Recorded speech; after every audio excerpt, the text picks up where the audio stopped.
Leksiyimizi davamlaştırmaz hürmetlik vatandaş. Endiki leksiyimiz mındak.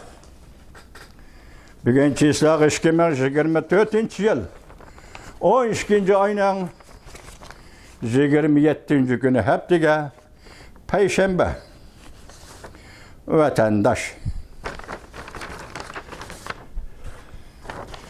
Bugünkü mavzumunda Ravlov, Rusya Federasyonu, Tashqi ishlar ministri Ravlov, Rusya Amerika bilan hamkorlashishni xohlaydi. Lekin Prezident Trump hukumati birinchi qadamni tashlasin deb ko'rsatdi. Mavzuli xabar 12 oyning 27 kun Amerika ovozining Xitoy tel programmasi e'lon qilindi. Xabar bundoq boshlandi. Material anglaysiz vatandosh. Washington, Rusya Tashqi ishlar ministri Sergey Lavrov 12 oyning 26 kuni bundoq ko'rsatdi.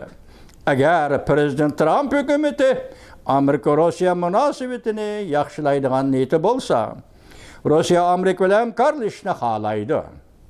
Lekin munosabatni yaxshilashning birinchi qadamini avval Washington tashlashi kerak.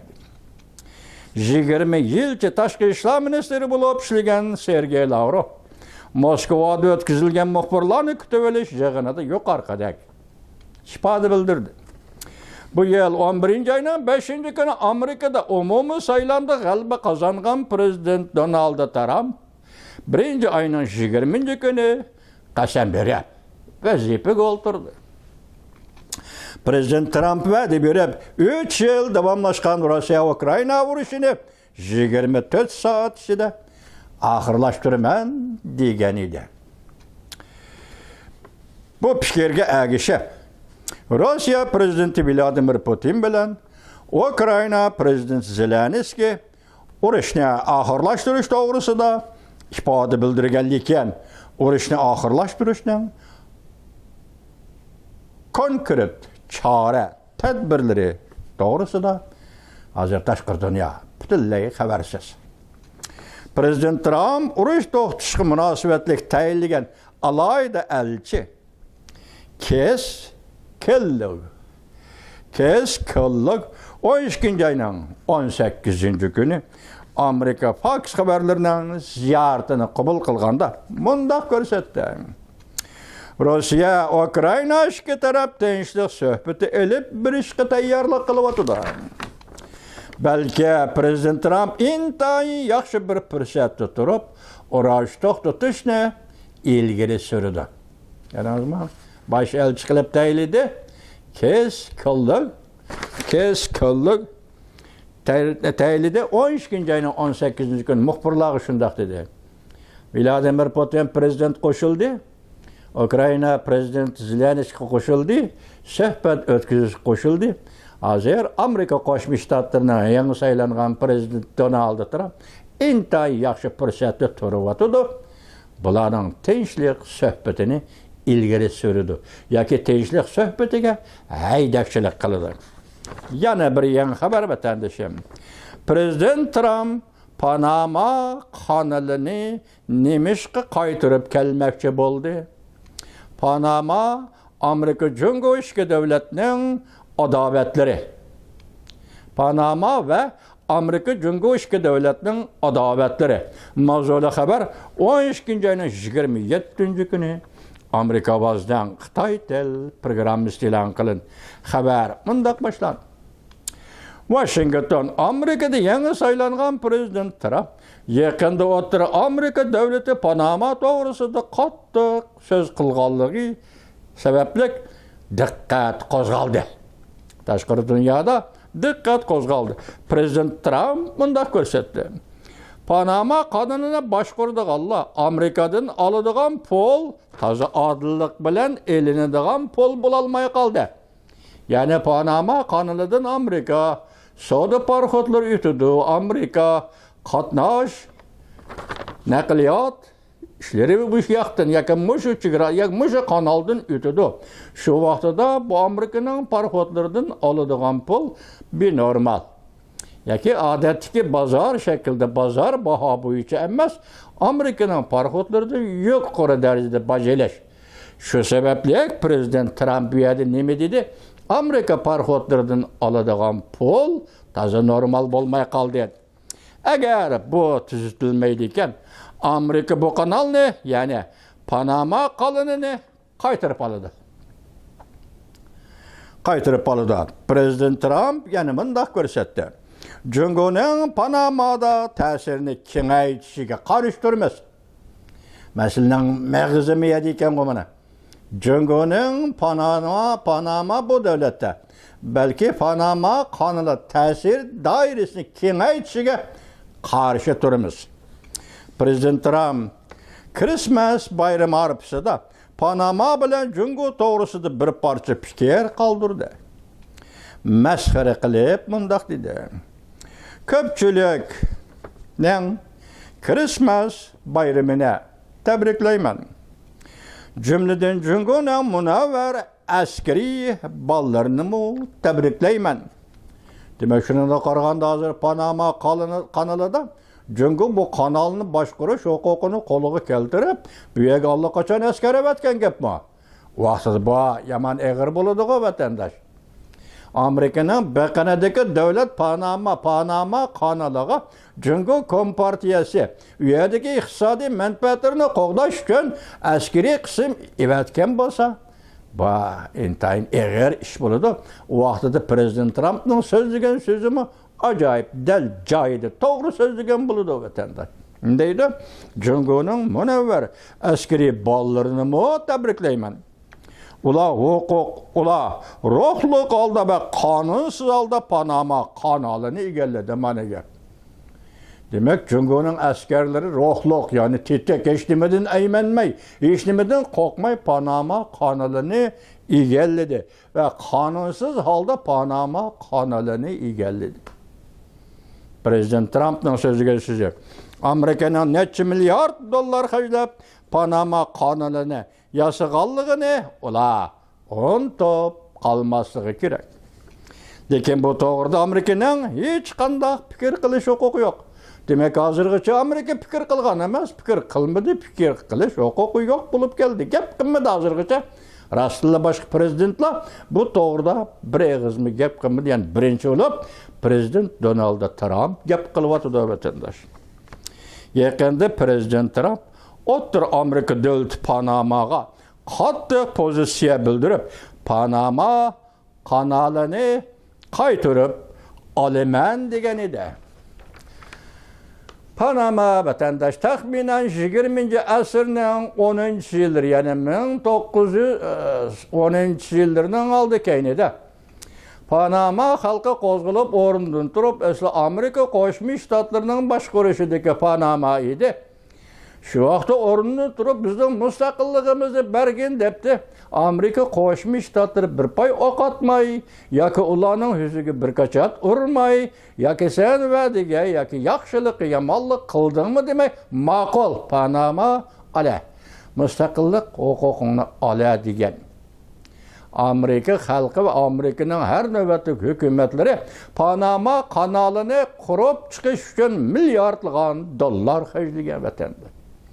Bugün hem de bu Panama kanalini, Panama'nın hükümeti Jungo'nun savdo ticaret münasebeti dairesiga elib kirib, hozir Panama kanalini Jungo askeri kısımları saklaydigan, qo'g'daydigan ve bu yerdagi iqtisodiy bağda keldi tapovat ticaret deganlardan Jungo kompartiyasi foyda oladigan bir yo'lga kelganda, albatta Amerikadan bir erkak o'g'il bola chiqib tetag'iz gap qiladi da vatandosh.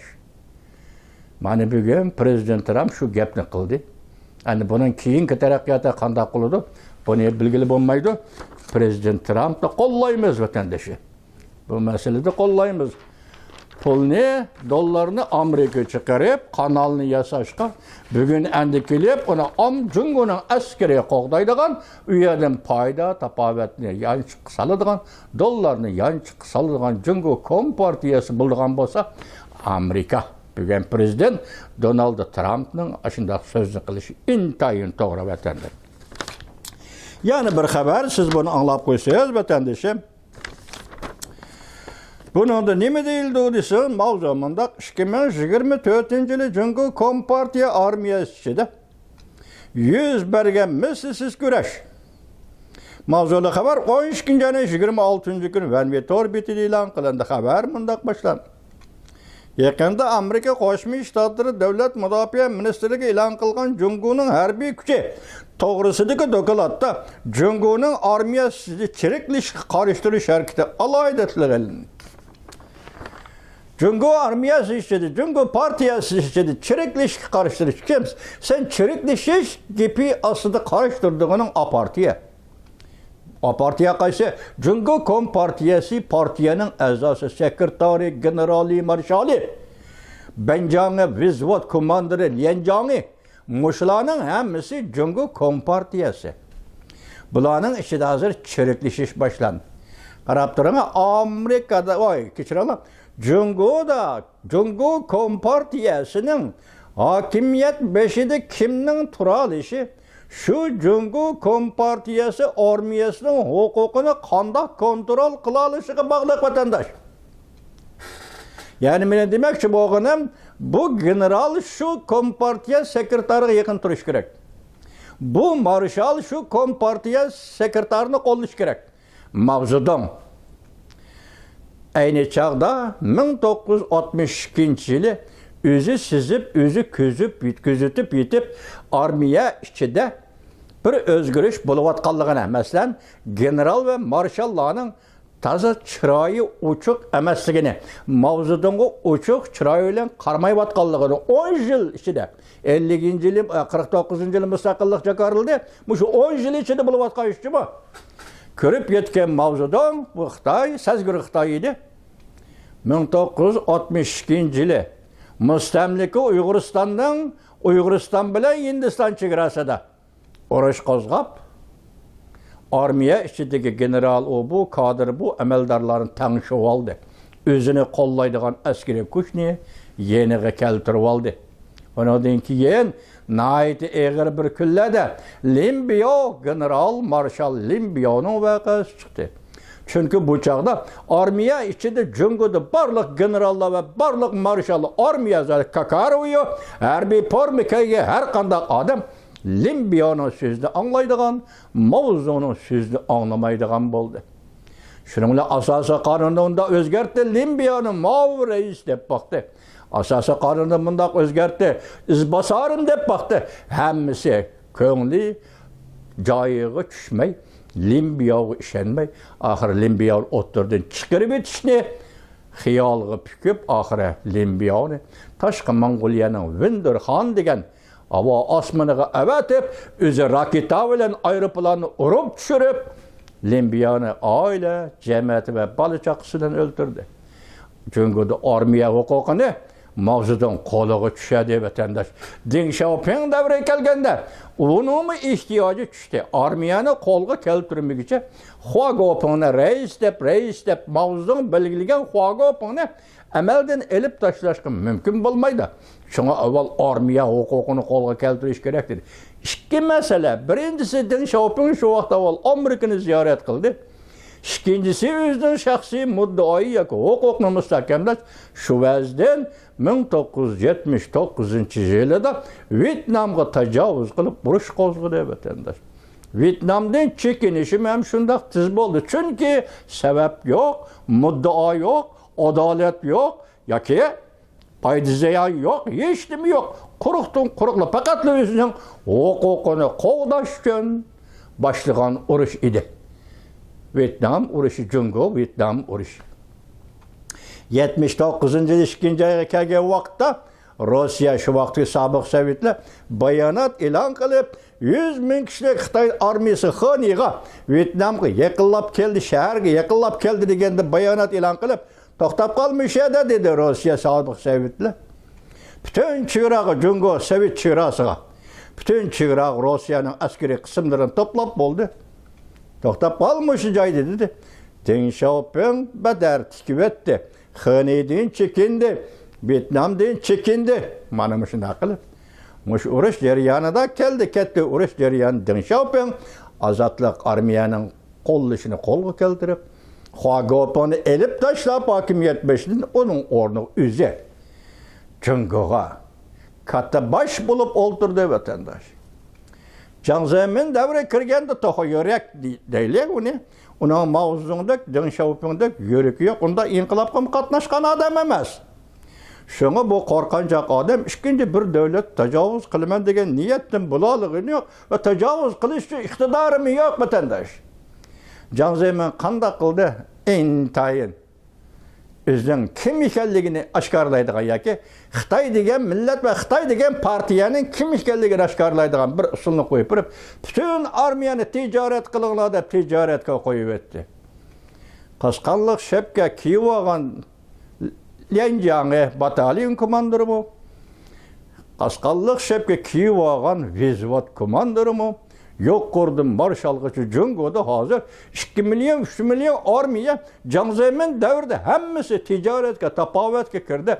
Ula her bir maşina numara maşin numarını belgilep soğudu meydanlarga soğudu seslik ceriyallarga hatta hususilanın ticaret şekli için aralışıp Şangay arkalı, Hong Kong arkalı, Zhejiang, Wenzhou arkalı muş jaylarda yoki başka jaylarda okşaşla etkesçilik bilen şugullandı.